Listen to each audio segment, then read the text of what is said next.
ګلاب خان شیرپو ویلفیر فاونډیشن د خپل وس مطابق دغه بېوسه بېکسه بېڅوکه خلکو سره تعاون جاري ساتلی دی. ګرانو کتونکو دا رور دا ناګومان نه راغلی دی، خو دا چې کمې زنانه له راغلی دی نو خدای دې دل هم اجر ورکړي د دې به دې نه پس ځي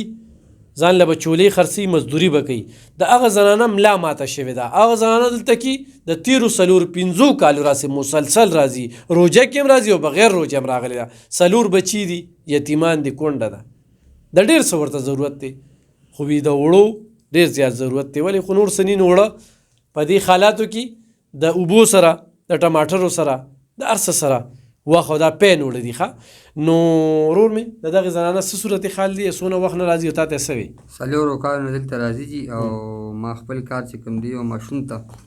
حواله کړی دی او زه راغلی یم د الله د رضا لپاره. ډېر کافي مزل هم دی او الله یې تاسو له ډېر اجر درکړي، ځکه چې دا خو ډېر ګران دي د وړو سپین وړي دي پېښ وي او کریم هم پخپله لګیا نو کریم مې خپله هم لګولی دی، بس لګولی مې دی جي ثواب دی، خدای دې دې اجر درکړي. دا قاري صاحب چې کوم دی دا ګوره د دواړه نظر بالکل نه لګي، دی په خپله قصه په خپله کوي چې څومره وخت نه دلته راځي او څه وایي. وایه السلام علیکم ورحمت الله وبرکاته. د سکرین په ایشه ما زه تاسو ته مخاطب یم. د علب خان شیرپو کم دی نو زه دله د 3 کال نه راځم او پوره زما اواز هم جد کړی، پوره ما سره امداد هم کړی دی. علب خان شیرپو چې کم دی د باندې خلکو چې کم دی دروغ الزامونه ولګول او زموږ د غریبانانو د وسو کسو کم دی یتیمانانو لپاره د چې کم دی جیلونه ولیدل، هسپتالونه ولیدل او په کور باندې ډزې وشوې او ډېر چې کم دی هر څه ته یې غاړه اخته او پر سیلابونو کې چې دی وختن په وختن موږ ته اطلاعګانې را کړې دي او د مرګ ته چې کم دی نو غاړه په غاټۍ ورغلی دی او په کښتو کې او پلونو نه پاس او په سیلابونو کې ګرځېدلې، مرګ ته یې نه دي کتلې. خو موږ غریبانانو ته هر ځای ته ګوټ ته ځان رسولی دی چې زه د غریبانانو او دا چې کم دی دا پردي خلک نه دي ګڼلې چې څنګه موږ کلمه ویلې ده لا اله الا الله محمد رسول الله، شانتي علب خان شیرپو هم کلمه ویلې ده. موږ غټ مسلمانان یو او زمونږ میندې خویندې خپلې میندې خویندې ګڼلې دي او زمونږ چې کوم دي پلاران خپل پلاران او پترونه یې ګڼلي دي او ګوټ ته ځان رسولی دی او هر ځای ته چې کوم دی ملا یې تړلې ده او هر ځای ته ځان رسولی دی او اوس چې کوم دی انتخاباتو ته مروتې دی او نښې چې کم دی کرین ده او څوک ورته شاول وایي او څوک ورته کرین وایي او څوک ورته بونډیزر وایي او دقه نښه ده او زموږ دپاره چې کم دی نو اواز پورته کړی دی هم د هسپتالونو لپاره سانه د ګردې مشین دپاره سانه اواز اوچت کړی دی او هر ځای کې د یتیمانانو د مزدورانو چې کوم ځای کې یتیمانانو مزدوران زموږ دپاره د ویلچیرو او د کونټو د هر څه چې کم دی داسې یو شی به نه وي چې هغه ترې پاتې وي. چې ته به ووټ راکړې انشاءالله زموږ په کور کې شپږ 4 وروڼه یو او یو مور پلار مې دی او د هغې چې کوم دی 6 واړه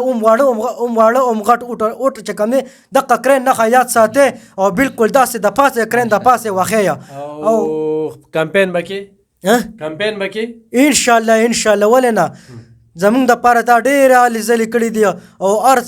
ټایم کې په سیلابونو کې تا موږ سره امداد کړی دی، وړه هر یو شی د امداد را کړی دی. ګرانو کتونکو 4 کالو نه دا معذوره راځي، الحمدلله د دې ځای نه مستفید تللی دی. د سره ډېر ظلمونه شوي دي، وختن په وختن موږ هم هغه په ویډیو کړي دي، خو دا ټیم اوس داسې نه دی چې هغه قصه دغه کو. خو بهرحال دا دی ښه. دا مولانا صاحب سار ما پسې کال وکړو 15 میلیوریانې دي، ګټه وټه مې څه نشته، جون د کړمو سره مخ دی. ما ورته مولانا صاحب راشه زموږ چې څه وس دی در به یې کړو. مولانا صاحب وینې د الله نه چې نه پټېږي د انسان نه به یې څه پټو چې موږ په کیمره رالو دا واغه که نه لکه یو دروغ وي چې یو د منافقت هغه دغه یو چې ما سره څه نشته نو خو زه دنیا ته ویم نو به نشته که داسې ده که نه. جی جزاک الله. چې موږ ستاسو علب خان بھائی زمونږ داسې لکه خپل رور بھائی او ولې نه رور به دې ګڼو چې تاسو موږ سره په دې سختو حالاتو کې موږ سره مرسته وکړله او امداد موږ سره وکړو. الله تعالی دې ستاسو دا امداد او دا مرسته الله جل شانه د دې بدله تاسو له په دواړه جهان باندې درکړي او الله تعالی تاسو له د کونډو روندو د داسې بې سهاره خلکو د امداد لپاره د الله تعالی تاسو له د خوشاله او دراز عمر درکړي او الله تعالی دې تاسو خوشاله لري او ان شاء الله تاسو چې کوم نه خده که خیری کرین څوک وته کرین وي او څوک وته شاول وي او ان شاء الله که خیری دغه د لپاره به موږ حل جل کو خو به کو هغې له به خلې ځلې کې خو ستا د کور خال څنګه دی دې ضرورت زمونږ چې دې وخت کې د دې ضرورت په داسې لرو چې زمونږ د جومات 5,000 روپۍ تنخواه ده او هغې سره سره جي زه د تبر کار کوم سارې زه مدیاړی له تبر ورسره وامه جي زه دا لاسونه تاسو ته کتې ښودلی هم شم جي په وړونه ته یې اورېدلي دي نو ما سار دوی ته کال وکړو دوی بیا ما ته وویل چې یاره تاسو راشئ انشاءالله چې ستاسو څه قسمت وي هغه به تاسو ته میلو شي ډېره مننه ډېره مننه جزاکم دا الله، مطلب مې دا جزاکم مولانا صاحب چې دا شیزونه زه په وټونو نه در کوم دا په دې باندې در کومه چې حقدار یې او که نه یاره جي ښه حقدار یم ښه حقدار سم دی چې یې دا خو ستا د وړاندې د ده خو درته مو ووې چې دې چاله راغلی خدای دې د اجر ورکړي هغه زنانه انتخابي ضرورتمنده ده چې دې وخت کې نورم سو نو دې لږ له ما نورم ورکول چې هغې هم د ځان سره وړلی وي خو ګرانو کتونکو دغه الف خان شیرپا ویلفیر فاونډیشن دی خو ستاسو تعاون او مرستې راسره وي په دویمه شیبه کې بیا راځو دنیا زنانه راغلي دي زموږ سره اوسئ